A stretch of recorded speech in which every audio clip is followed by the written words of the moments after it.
And to details, President Abdel Fattah el-Sisi and his counterpart from Tajikistan, Imam Ali Rahman, on Thursday held summit talks on enhancing bilateral ties, in addition to a number of regional and international issues of mutual concern. More details.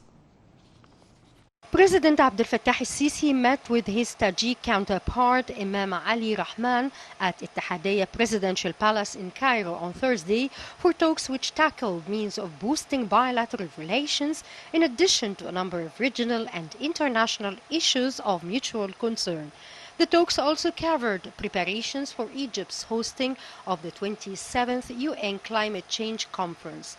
At a joint press conference following their talks, President el-Sisi said they had agreed on boosting security files, including the field of combating terrorism, in addition to unifying efforts with the international community in dealing with climate change issues in the upcoming COP27. The head of state said Egypt is looking forward to boosting relations with Tajikistan with the aim of achieving interests of both countries in the fields of mining, tourism, irrigation and medicine industry fields. He noted that the Tajik president's visit comes within the framework of consultations regarding different issues as the two countries mark 30 years since the establishment of bilateral ties. For his part, the Tajik president reiterated that fruitful cooperation would serve both countries' interests, adding that he and President el-Sisi had agreed on increasing trade cooperation and exchanging scientific expertise.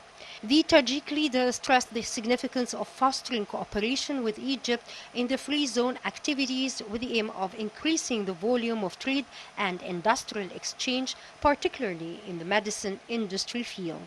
Meanwhile, the two leaders witnessed the signing of a number of memoranda of understandings and agreements in the field of agriculture, sports, scientific research and culture, as well as a cooperation protocol between South Sinai Governorate and Khatun area in Tajikistan. An official reception ceremony was held for the Tajik president, in which the national anthems of the two countries were played and the two presidents reviewed guards of honor. Prime Minister Dr. Mustafa Madbouli witnessed a signing ceremony of a memorandum of understanding with Norwegian company Scatec for a new and renewable energy green ammonia project. Following the signing, Madbouli asserted that Egypt is determined to transform to green economy, pointing that there are several global companies which would carry out green hydrogen projects in Egypt, adding that there are promising opportunities to carry out those projects.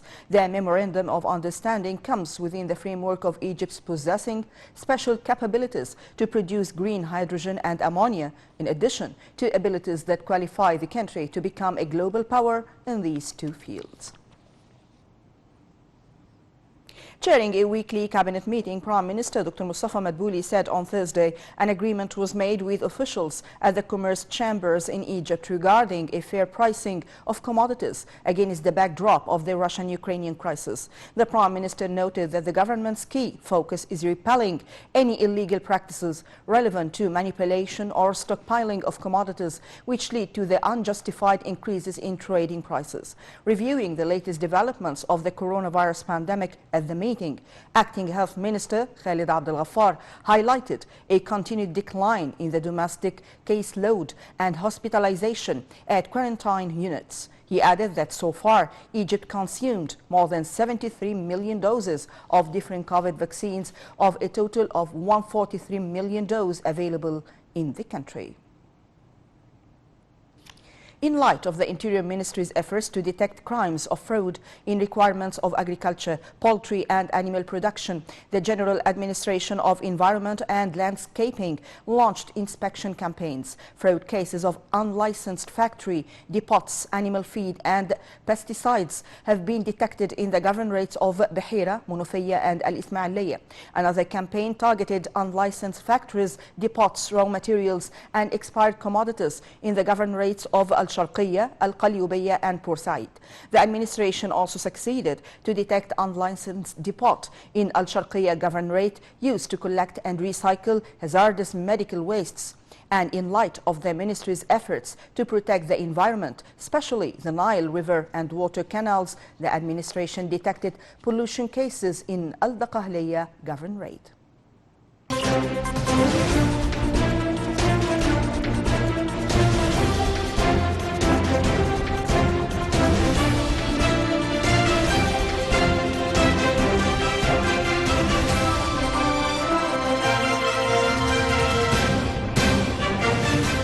And to details. Minister of International Cooperation and Egypt's governor at the European Bank for Reconstruction and Development, EBRD, Dr. Rani Al-Mashat, met with the bank's executive board in London on Thursday. The bank's board hailed Egypt's efforts in promoting multi-party cooperation and strengthening its relations with international organizations in order to achieve the sustainable development. The board also praised President El-Sisi's steps in international events that support women's empowerment and climate change. For her part, Al-Mashat said that they are ready for mutual work with the EBRD in order to support its spreading in Africa. The meeting came during her visit to meet a number of international institutions officials in the framework of promoting mutual economic relations.